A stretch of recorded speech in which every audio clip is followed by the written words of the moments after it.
Hello, predators, preys, and pharaohs, and everyone in between. I'm Taku VR, and welcome to Primal Impulse and our first quick glimpse into the wide world of BDSM. Thank you so much for the awesome positive reception you've given this new endeavor over at our Discord server. I'm really humbled by the positive feedback that we received, and I'm happy that so many people seem to be getting a lot of knowledge and confidence from our efforts. We've been doing weekly kink classes and workshops on various different topics such as primal, pet play, service submission, and DDLG. These classes are totally free and happen Sundays at 7 p.m. Eastern, 4 p.m. Pacific on our Discord server. You can click the link in the description to join the fun. We also do workshops in VR chat, but we stream those to Discord server as well. Today's topic comes in the form of a question from one of our Primal Impulse students, and it reads, I'm a switch and I have difficulty getting and staying in a dominant mindset.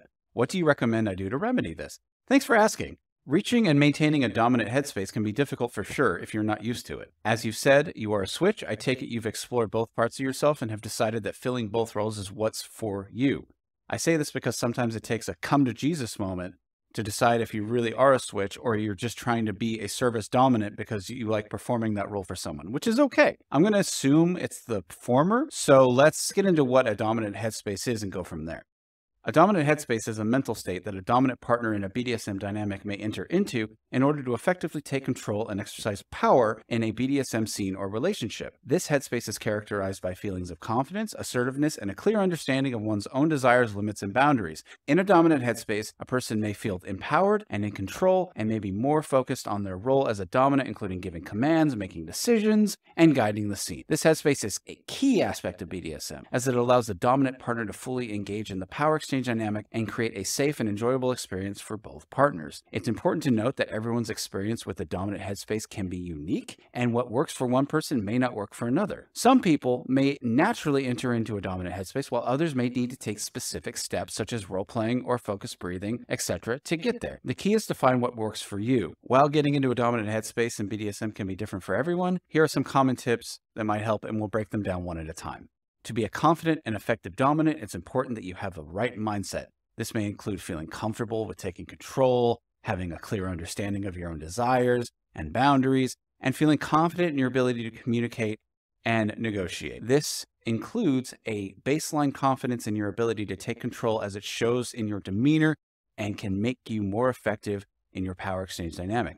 Being self-aware is also important because you should have a good understanding of your own desires, boundaries, and limits. Lastly, make sure you are demonstrating empathy and putting yourself in the shoes of your submissive perspective.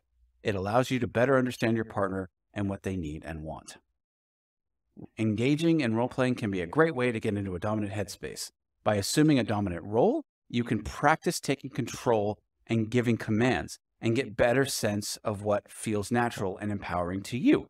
This allows you to experiment with different dominant archetypes, such as the strict teacher, a sadistic doctor, or a demanding boss, for example. Experimenting will allow you to get a better understanding towards your dominant tendencies and preferences and to see what feels natural to you. Taking the time to plan and prepare for a BDSM scene can help you get into that dominant headspace.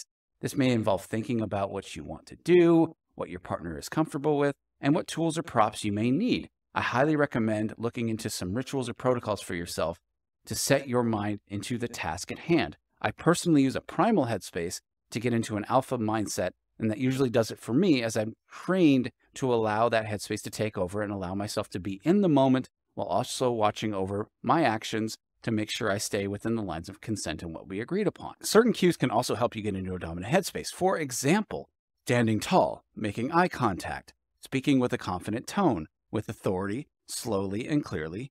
Those can all convey a sense of power and control. You can also use props or clothing to flip that mental switch. Have an outfit that you only wear when going into a dominant headspace and nowhere else.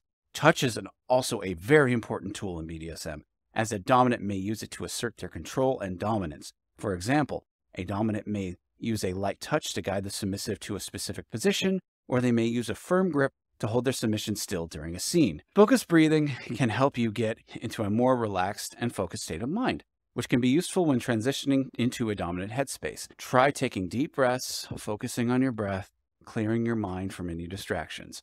Try to find a quiet place, imagine your dominance, and repeat until you feel like you're ready to go. It is important to remember that everyone is different, and what works for one person may not work for you. The most important thing to find out what works for you and make sure that you're always comfortable and confident in your role as a dominant. At the end of the day, it's a very personal experience, and I can only give you some pointers to attempt to get there. I personally recommend not giving up and try not to get frustrated. Work on it on your own time instead of just trying it with your submissive, and you should become more and more confident and more second nature to you. I will definitely be looking to include this in our BDSM 101 class and workshop. So if any of you out there would like to work on it, we would love to have you. Thank you so much for the question, and to you, the viewer, for watching. I hope you learned something, and I hope to see you in Primal Impulse soon. You can go ahead and click on the socials below. Follow us on Twitter.